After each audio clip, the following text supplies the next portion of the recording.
haut-parleurs. Alors, si ce nom ne vous dit rien, sachez qu'il s'agit de la première chaîne web de jeunes reporters francophones à travers le monde. Et grâce à son ton libre et naturel, ce média a su se faire une place dans le monde du digital. Mais je ne vais pas vous en dire plus et je vais céder la parole aux personnes, en tout cas une partie des personnes qui font les haut-parleurs. Il s'agit donc de Claire Leproust, sa fondatrice, Margot Berger et Anan Gendil, journaliste, et enfin Loïc de Boudemange, social media manager de TV5 Monde. Je vous cède donc la parole pour parler des haut-parleurs. Voilà. Alors je vais très vite vous présenter les haut-parleurs. Donc moi j'avais passé 5 années à Capa, j'en suis partie il y a 2 ans. J'ai monté une société qui s'appelle Fab Lab Channel, fabrique, laboratoire, c'est un peu le sens. On est plutôt spécialisé sur le web et on fait à la fois de la production, des web-séries notamment, et de l'édition de chaînes à la demande. Et très vite, on a eu envie de faire quelque chose dans le monde du reportage en se disant que, finalement, dans le monde de l'information, en dehors de la news, de la hot news, il n'y avait pas grand-chose de disponible, que 2, les jeunes avaient assez peu la parole, que 3, on voyait Vice arriver sur France 4, on trouvait ça un petit peu tristounet, et puis enfin, on s'est dit... il n'y a pas de limite à avoir des idées, donc essayons de nous bousculer nous-mêmes. Donc on a commencé notamment avec Margot à travailler en se disant si on était plus proche d'un format qui a fonctionné sur YouTube avec plus d'authenticité, si on donnait la parole aux jeunes, si on était sur des enjeux de société, si le format était court, etc., etc. Et puis en travaillant notamment sur le concept, on a commencé par faire des pilotes et on s'est rendu compte qu'on pouvait aller faire travailler des jeunes dans le monde entier en langue française et que c'était possible de lancer un média qui s'appellerait les haut-parleurs, c'est le joli nom qu'on a trouvé, et on l'a lancé le 24 novembre.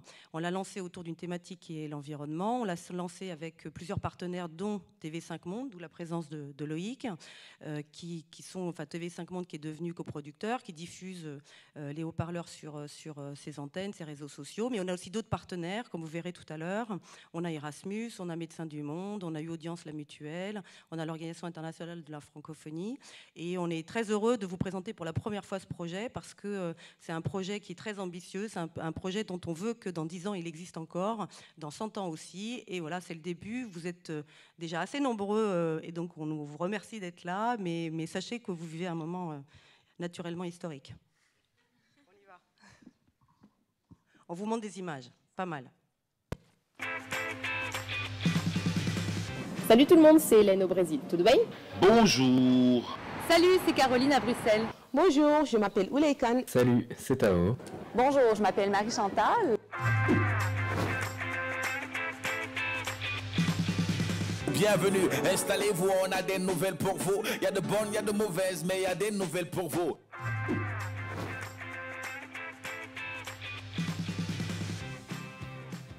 Le coût de revient pour produire du courant avec du charbon est autour de 6 cents par kilowattheure. Au niveau européen, il y a un marché sur lequel on peut vendre et acheter des permis de polluer. C'est le système d'échange de quotas européens. Ce que j'ai envie de comprendre, c'est quelles sont les raisons qui motivent ces femmes à être à cet emplacement-là et pas ailleurs. J'ai pu rencontrer Madia Kité, c'est une marchande de fruits et légumes, et elle nous explique ses motivations à elle. Mais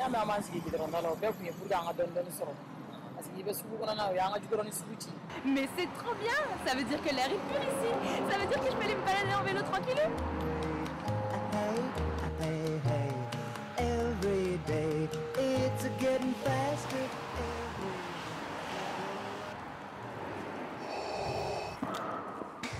Non mais c'est irrespirable. Non mais je comprends pas. On n'a jamais mis en place un plan de pic de pollution à Bruxelles, mais pourtant l'air est pourri.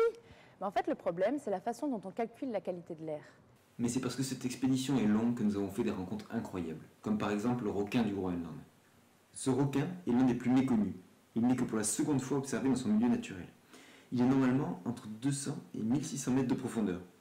Et même les grands spécialistes n'expliquent pas pourquoi il remonte certaines fois vers la surface. Mais en restant longtemps, nous avons aussi fait des rencontres enrichissantes hors de l'eau. Nous avons pu passer beaucoup de temps avec les Groenlandais, qui ont pu nous faire part du changement qu'ils vivent.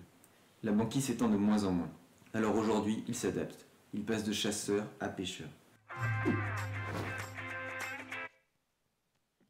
Voilà, vous avez pu voir quelques-uns de nos haut-parleurs qui sont répartis dans le monde entier, parce que les haut-parleurs, c'est avant tout en fait un réseau mondial de jeunes reporters, photographes, photojournalistes, même blogueurs ou réalisateurs qui réalisent donc ces vidéos Vous avez pu remarquer aussi, ils ne sont pas tous des Français installés à l'étranger, mais on a aussi beaucoup de journalistes locaux, francophones, parce que tout ce qui les rapproche et ce qui fait que Sur les eaux existe, c'est qu'ils sont tous francophones. Donc on a aussi bien des Canadiens, une Mauritanienne, on a des Sénégalais comme Rouman avec son JT râpé que vous avez pu apercevoir. Et voilà, c'est ce qui fait vraiment la force des haut-parleurs. Alors tous ces jeunes, on les a trouvés, que ce soit par notre réseau personnel. Moi j'étais journaliste avant à Beyrouth, donc j'avais croisé quand même pas mal de monde. Claire aussi connaissait du monde via CAPA, donc ça s'est fait d'abord comme ça. On s'est aussi appuyé sur des réseaux d'écoles de journalisme, également sur les instituts français qui ont relayé nos appels à contribution. Et ensuite le bouche à oreille c'est un peu fait tout seul parce qu'un tel va recommander un copain, une copine qui pourrait être intéressé. Voilà, en sachant qu'ils doivent quand même tous maîtriser la vidéo, parce que l'idée c'est qu'ils soient autonomes aussi dans leur travail, qu'ils sachent filmer, qu'ils sachent monter et qu'ils sachent évidemment raconter des histoires avec des angles intéressants, pertinents et avec ce ton aussi qui est vraiment aussi notre force. C'est un ton libre, authentique, une subjectivité complètement assumée que vous pouvez voir aussi à travers, qui passe par ces faces caméra. Alors nous, on travaille un peu comme une rédaction classique au final. Classique, oui et non en fait. C'est-à-dire que totalement. Non, mais classique dans le fait qu'ils doivent en fait nous pitcher par écrit leurs idées, on les valide. Une fois que tout est validé, l'angle et leur sujet, ils partent filmer et ils nous envoient leurs vidéos. Prêtes à diffuser, qu'on va ensuite, sur lesquelles on va éventuellement faire des remarques, il y a peut-être des choses à modifier. Donc ça, ce fonctionnement-là peut être assez classique, mais ce qu'il est un peu moins, c'est qu'en fait, ils sont partout dans le monde. Nous, on est 3,5 à Paris et on travaille énormément via Skype, téléphone, mail et tout, WhatsApp aussi, tout ça. Donc on a quand même c'est une espèce de newsroom complètement éclatée à travers le monde, ce qui a des côtés extrêmement sympas et parfois il faut ne pas oublier de gérer le décalage horaire. Ce qui m'a parfois joué un peu des tours, j'avoue. Alors, comme je disais aussi, la base des haut-parleurs, c'est vraiment de raconter leur sujet avec un ton très libre, très franc, très direct aussi. Ils doivent vraiment s'adresser à leur audience de manière très directe, donc utiliser le jeu, se dire qu'ils parlent comme s'ils reviennent de reportage, ils ont rencontré des gens, ils ont vu des choses. Et l'idée, c'est vraiment de le raconter comme s'ils le racontaient à des amis le soir. C'est de garder ce côté très naturel. Pour avoir ce côté aussi très web, très, très direct. Parce que ça, on s'est aperçu avec Claire et avec Anan au début, c'est quelque chose qui a marché chez les youtubeurs, que ce soit pour de l'humour ou pour des choses beaucoup plus sérieuses. C'était ce ton direct, en fait. Et on a eu envie d'appliquer ce code au journalisme. On s'est dit que ça pouvait marcher. Et donc voilà, c'est comme ça que ça nous a conduit à faire les haut-parleurs. On voulait retrouver ce côté un peu, cette subjectivité quelque part assumée, avec ce face caméra aussi, comme ils racontent leur sujet, face caméra, avec ce côté, ils doivent vraiment regarder droit devant la caméra, comme si en fait la caméra avec laquelle ils vont se filmer, alors quand je dis caméra, ça peut être une caméra classique, un appareil photo, un iPad, un smartphone, vraiment tout ce qui filme correctement fonctionne. Pour avoir ce côté très, très direct et de regarder quelque part leur audience droit dans les yeux. Donc c'est plus du tout la posture directe télé avec le plan américain qu'on connaît et ce ton un peu froid quand même de temps en temps. Là non, c'est vraiment complètement différent et voilà, donc c'est vraiment appliquer des codes du web pour du reportage, pour raconter des histoires. Et donc tout ça, en fait, le but, c'est qu'ils s'adressent à leur génération, vraiment aux gens de leur âge. Donc ils ont tous là, nos journalistes, globalement, ils ont entre 20 et 35 ans. Maximum. Je crois que la plus vieille, il y a même 33, en fait.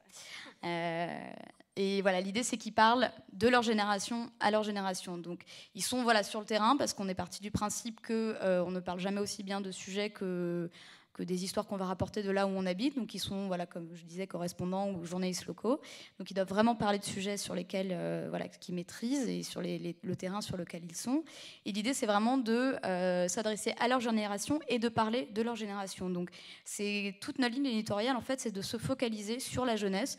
Donc la jeunesse chez nous, c'est quand même assez large, ça va de 15 à 30 ans ou 35 ans. Donc tout ce qu'on pourrait dire, ce qu'on appelle entre guillemets génération Y. Qui commence à être remplacée par la génération Z, parfois. Et donc, ce qu'on leur demande, c'est de vraiment, dans leurs vidéos, dans leurs histoires, d'aller voir ces jeunes. C'est un peu ce qu'on a fait, surtout. On l'a un peu fait pour l'environnement, mais on l'a surtout fait pour le thème dont Hanan va vous parler un peu plus tard, sur les réfugiés. Voilà, on a tous entendu parler de cette crise migratoire gigantesque depuis l'année dernière, avec tous ces Syriens, ces Irakiens qui arrivent, qui fuient des zones de guerre. Et c'est vrai, quelque part, on a beaucoup vu des familles, des enfants. Nous, on a eu envie, en parallèle, et puis donc avec toute cette crise migratoire, s'est développé un discours très raciste, très xénophobe.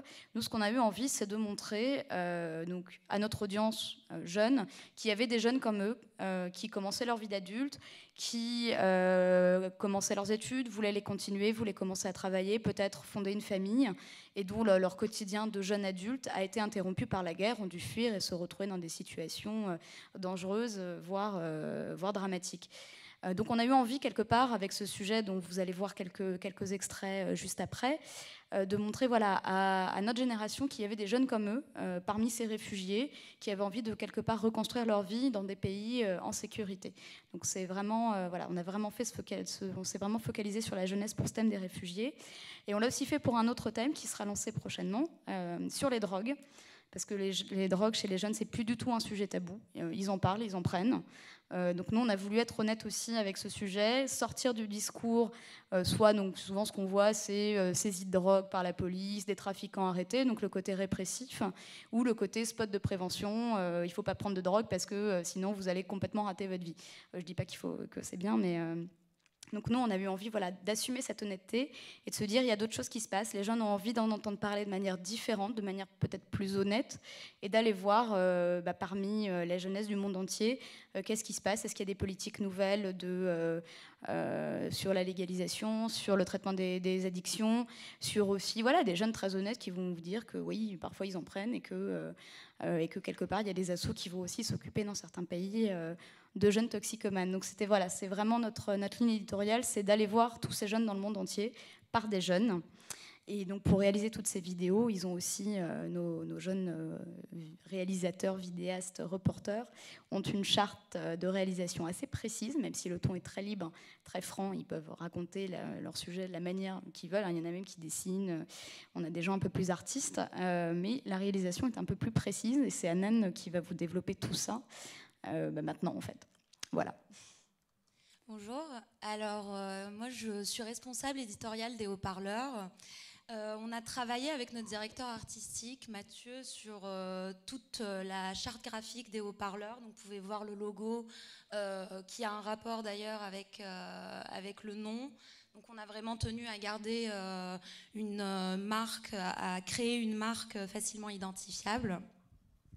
Dans la conception des vidéos, on est resté attaché au code de YouTube, donc comme Margot l'a expliqué, avec le face caméra, à la manière des youtubeurs d'ailleurs, dans l'écriture YouTube, dans le montage qui est aussi très cut, donc on leur a donné une charte, etc., qu'ils ont dû respecter.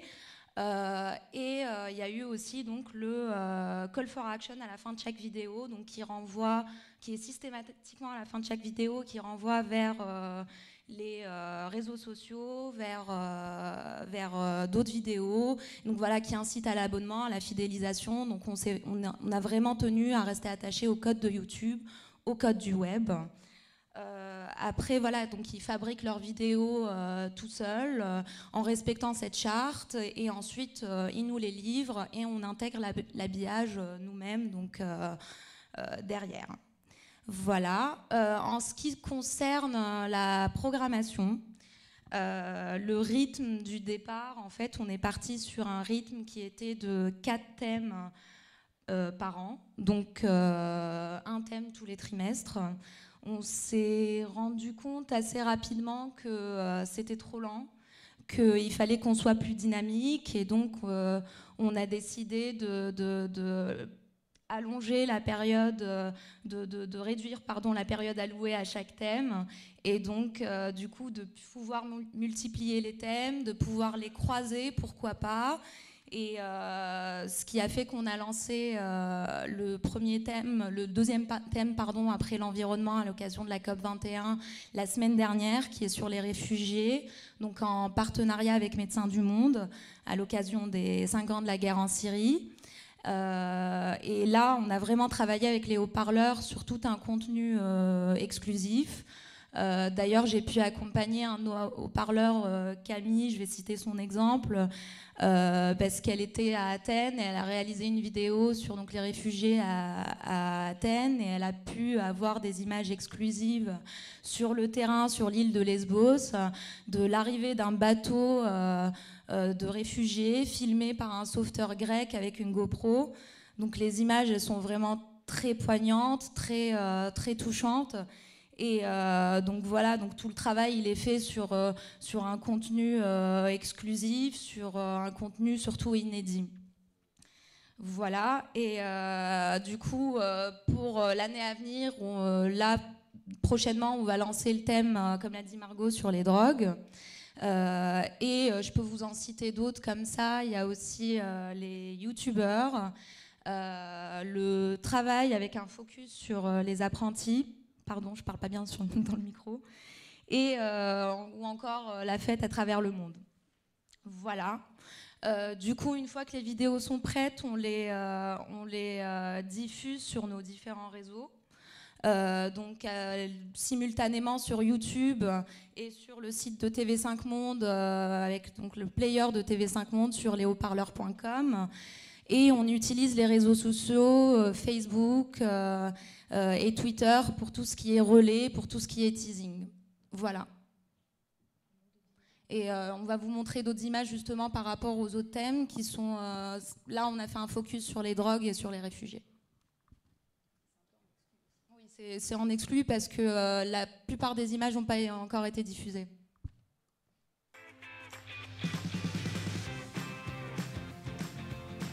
لما نزلنا على الشارع كنا عم نقول حرية بدنا نتنفس كرامة بلشوا صاروا يضربونا بالرصاص وبالقنابل.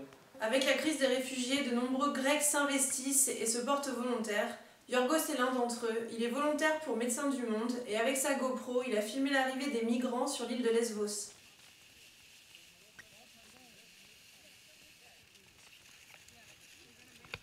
Au Liban, ils sont plus d'1 million. Ils représentent toutes les couches de la société syrienne. Il y a des familles, des femmes, des enfants, des personnes âgées. Il y a des riches et des pauvres, mais surtout beaucoup de jeunes. Des gens comme vous et moi qui, quand la guerre a commencé en 2011, terminaient leurs années de lycée et s'apprêtaient à rentrer à l'université. Alors je me suis demandé comment est-ce qu'ils voyaient leur avenir depuis qu'ils ont quitté leur pays et surtout, est-ce qu'ils peuvent continuer leurs études ici au Liban. Mes grands-parents se sont installés en Syrie. Avant le début de la guerre civile de 2011, il y avait 80 000 Arméniens en Syrie. Beaucoup d'Arméniens vivaient à Alep, la capitale économique du pays, comme moi. Mais avec la guerre, on a dû quitter le pays rapidement. Encore une fois, 100 ans après, les Arméniens ont fui la guerre et ils ont tout perdu. Il y a des tonnes et des tonnes de drogue saisies chaque année, des injections, de la poudre, de l'herbe et des comprimés. Et malgré les efforts des flics pour mieux réprimer, on a l'impression que le trafic ne fait qu'empirer. Rien qu'en 2015 sont saisis par les gendarmes et la police plus de 4 tonnes de coke, 1600 tonnes de cannabis, 80 kilos d'héros, 13 kilos d'amphétamine, 600 kilos de 4, 150 de méthamphétamine. De par sa position géographique, le Sénégal est une plaque tournante de ce trafic. La pauvreté facilite l'argent illicite. Tous les secteurs ont été corrompus par les caïds. Selon les heures et les quartiers, on est en Colombie, où les junkies déambulent, le crack en a fait des zombies. Pas besoin d'aller loin pour arriver en Jamaïque. Ils flottent dans l'air comme une odeur de fumée magique. Légaliser.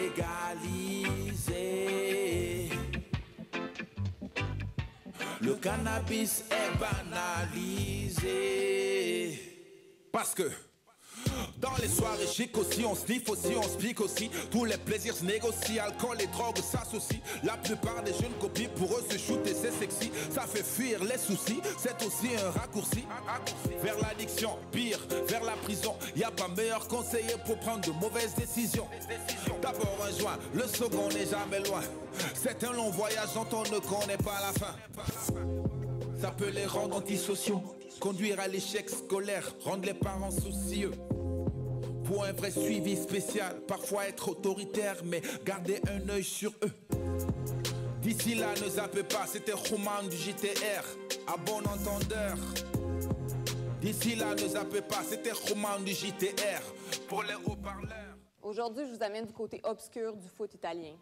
L'histoire commence en 1998 quand l'entraîneur de la Roma, Zdeněk Zeman, fait une déclaration choc. Le foot doit sortir des pharmacies. En d'autres mots, la recherche de la performance à tout prix a ouvert la porte à l'abus de médicaments dans les vestiaires. On ne parle pas de substances illégales, mais disons de substances à la limite de la légalité, ce qui n'est pas sans conséquence sur la santé des joueurs. Une étude basée sur les albums de figurines Panini a dévoilé un phénomène inquiétant, une maladie qui décime les ex-footballeurs, la sclérose latérale amyotrophique. Je vais rencontrer Alex Moussenga, musicien de la place, qui va nous dire un peu plus sur le sujet.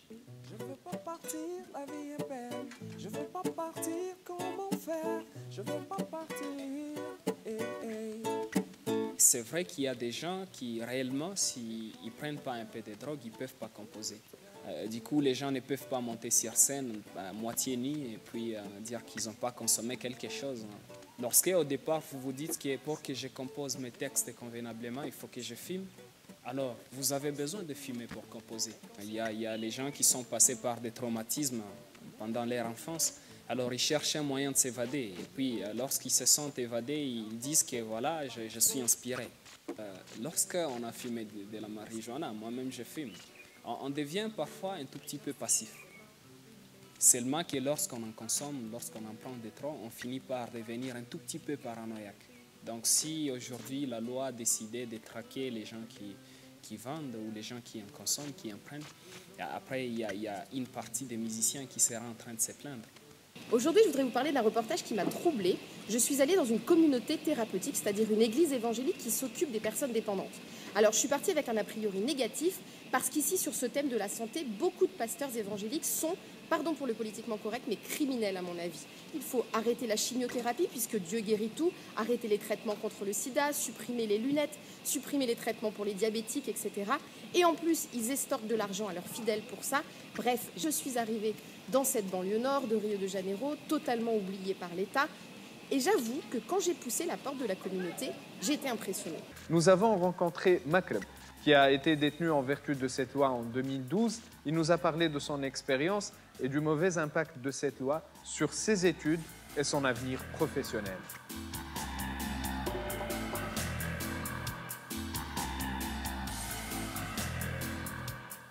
J'étudie préparatoire, école préparatoire, campus Mana, PT, techno-physique. Et j'avais un bel avenir jusqu'à cette histoire.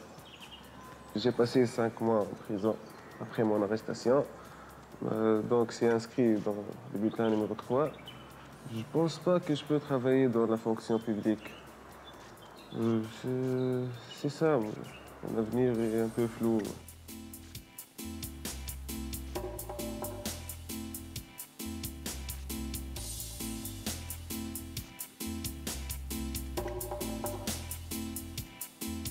On attend vos réactions. À bientôt!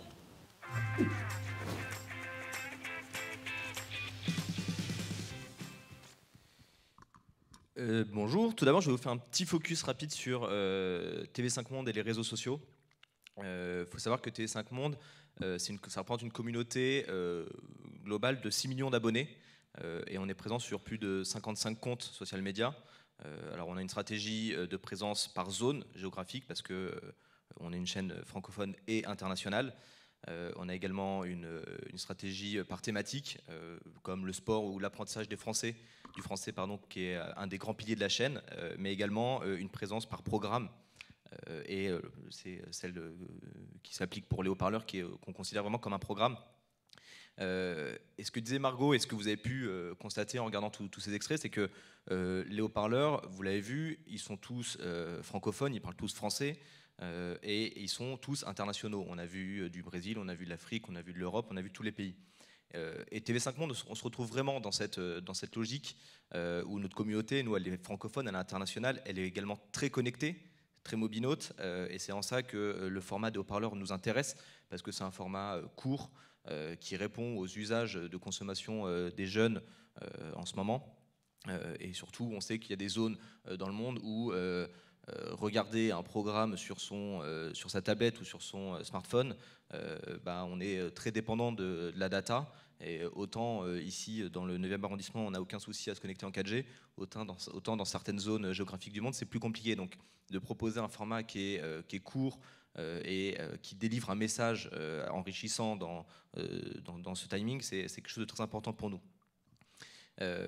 Et nous, sur les haut-parleurs, ce qui est vraiment intéressant, c'est aussi de pouvoir s'appuyer sur les différentes communautés qu'on a. Je vais prendre l'exemple, vous l'avez vu quand Roman fait son JT Rappé sur le Sénégal. C'est important de l'exposer à l'ensemble de notre communauté, mais également de s'appuyer sur les comptes de TV5 Monde Afrique, qui sont très, très fournis, qui ont beaucoup d'abonnés. Quand Hélène nous parle du Brésil, nous, TV5 Monde, on est très présents en Amérique latine. Donc voilà, c'est important aussi de sortir de cette dimension TV5 Monde et aussi d'aller là où les jeunes sont présents, parce que, comme disait Margot, c'est eux qui connaissent les problématiques, qui vivent au quotidien, donc c'est les meilleures personnes pour en parler. Et TV5 Monde et ses réseaux sociaux, c'est le meilleur territoire pour les exposer, ces contenus. Surtout que nous, TV5 Monde, on a une chaîne donc, diffusée à l'international. Et il faut savoir que du coup, on a des contraintes de diffusion linéaire qui sont assez difficiles. Quand on acquiert un programme, l'exposer en non linéaire, c'est compliqué parce que sur certaines zones, on ne va pas avoir des droits replay. Sur certaines zones, on ne va pas avoir de droits de diffusion même en linéaire. Et du coup, en prenant le parti de créer ce programme en lien avec Fab Lab, les haut-parleurs, on s'affranchit de toutes ces contraintes du non linéaire. En produisant nous-mêmes, en coproduisant ce contenu, du coup en l'exposant selon nos propres règles, en l'exposant sur les réseaux sociaux, donc Facebook, Twitter, YouTube, en l'exposant sur notre site leshautparleurs.com et également en l'exposant à l'antenne. Il faut savoir que tous les mois, on a ce qu'on appelle la crème de la crème, un magazine de 15 minutes qui reprend 4-5 sujets sur la thématique. Donc vraiment, on passe là où avant on avait l'habitude, et c'est un peu le discours que vous avez entendu aujourd'hui, que vous entendrez demain, c'est que là où on avait l'habitude que l'antenne nourrisse le web, là c'est l'inverse. On passe vraiment, c'est une production web qui vient in fine nourrir l'antenne. Et Anan vous parlera après d'un web magazine qui va pas tarder à sortir. Et surtout, ce qui est important sur les haut-parleurs, c'est de pouvoir produire un contenu qui est adapté aux usages des internautes, que ce soit en termes de format, un contenu court. Là, vous avez vu que des extraits, mais si vous allez sur notre site, sur les comptes sociaux, vous verrez que ça dépasse rarement 3 minutes. Et on sait qu'aujourd'hui, c'est ces formats qui sont les plus consommés. En termes de rythme aussi, c'est quelque chose, et là c'est le travail vraiment de Fab Lab pour produire ces contenus, les rythmer et les rendre dynamiques pour optimiser leur attractivité. Et puis surtout, voilà, et vraiment en termes d'écriture et en termes de diffusion. Donc en termes de diffusion, c'est plus chez nous, chez TV5 Monde, où vraiment on s'appuie sur la force de nos communautés. Et puis après, voilà, de créer ce lien qu'on a avec cette communauté. Margot et Anan sont au quotidien avec les haut-parleurs. Ce réseau, c'est même plus qu'un réseau, c'est une famille. On a des groupes de discussion entre nous et ils se félicitent tous des sujets des uns des autres. Et voilà, cette famille, cet esprit, on essaye vraiment aussi de le faire ressortir sur nos comptes social media. Parce que du coup, derrière, on est aussi en phase avec les thèmes de l'actualité. On a commencé avec l'environnement, on était en plein dans la COP21.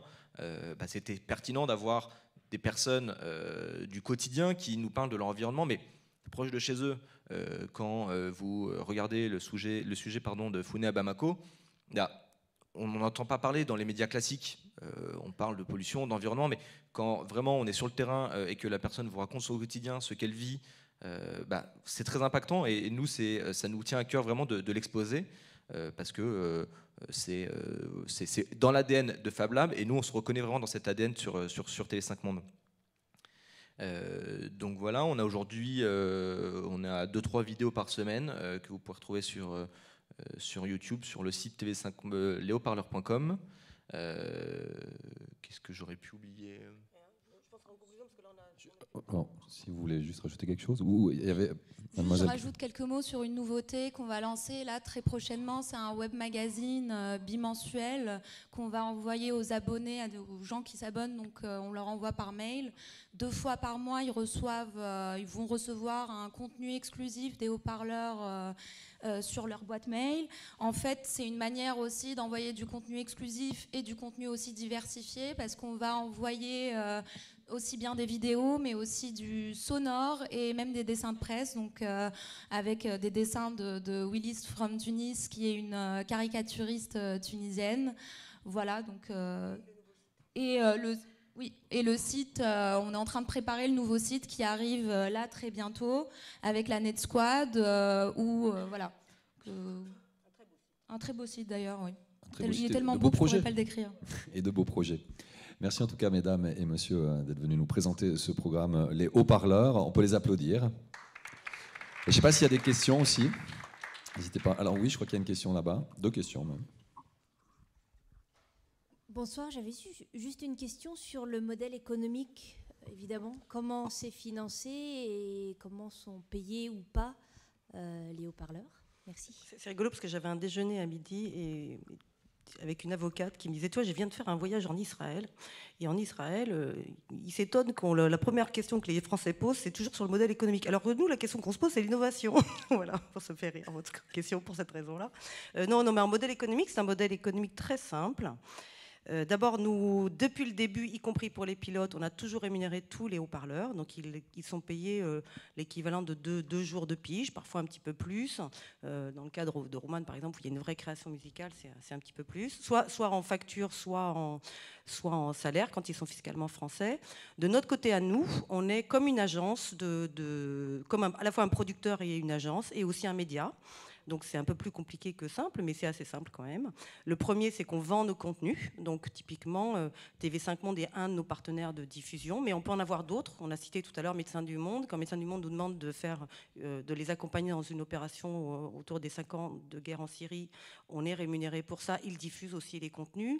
Quand Erasmus est associé avec nous au tout début, au lancement pour la COP21, pareil, c'était leur intérêt d'associer la génération Erasmus à la COP21 et du coup on a été aussi rémunérés pour ça et en contrepartie on leur a donné des contenus à distribuer. Ensuite on a des sponsors, après on a d'autres réseaux de diffusion dont certains sont en train d'arriver, c'est-à-dire qu'il y a d'autres médias qui s'intéressent à ce qu'on fait pour nous distribuer.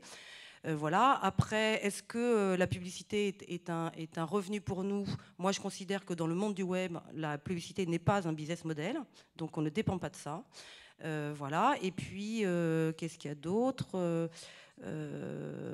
Et puis ensuite, comme on a vraiment l'ambition d'en faire un média qui un jour compte dans plusieurs pays, pour pas dire essayer d'en faire un succès mondial, c'est un peu prétentieux, mais c'est ça qu'on a envie de faire. Du coup, forcément, il y aura d'autres opportunités de diffusion sur d'autres médias à l'international, que ce soit sur le web, en VOD, etc. Et puis ensuite, il y a d'autres modèles sur lesquels on va commencer à travailler un peu plus premium, mais là, c'est un peu tôt d'en parler. En tout cas, on est sur un modèle aujourd'hui de vente de contenu et de sponsoring. Voilà. Je crois qu'il y avait une autre question juste là-bas, monsieur. Oui, si, bonsoir. Un beau projet, soyez en passant. J'avais juste une question, j'ai entendu tout à l'heure, vous faisiez une petite pique à Vice là au passage. Je note que quand même les thématiques sont quasi identiques, l'air de rien, la drogue, la guerre, les réfugiés, tout ça c'est tout à fait en commun. Vous diffusez sur le web, à la télé, tout ça c'est en commun.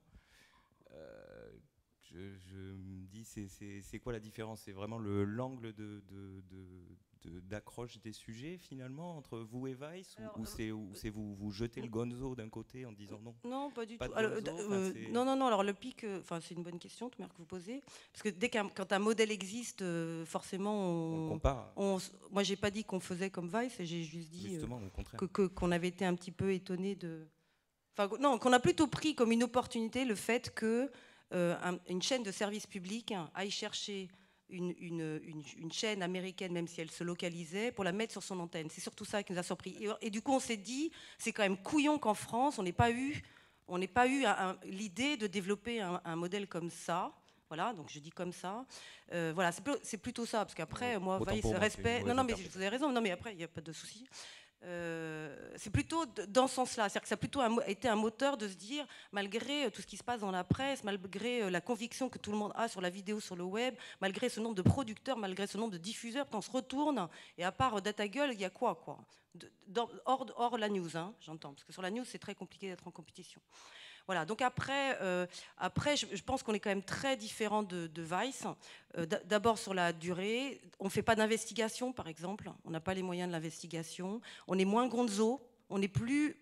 Enfin, quand on disait naturel, spontané, etc., nous, ce qui nous intéresse, c'est que ces jeunes journalistes mettent leur personnalité et défendent leur sujet. Ça ne nous intéresse pas d'être branchés.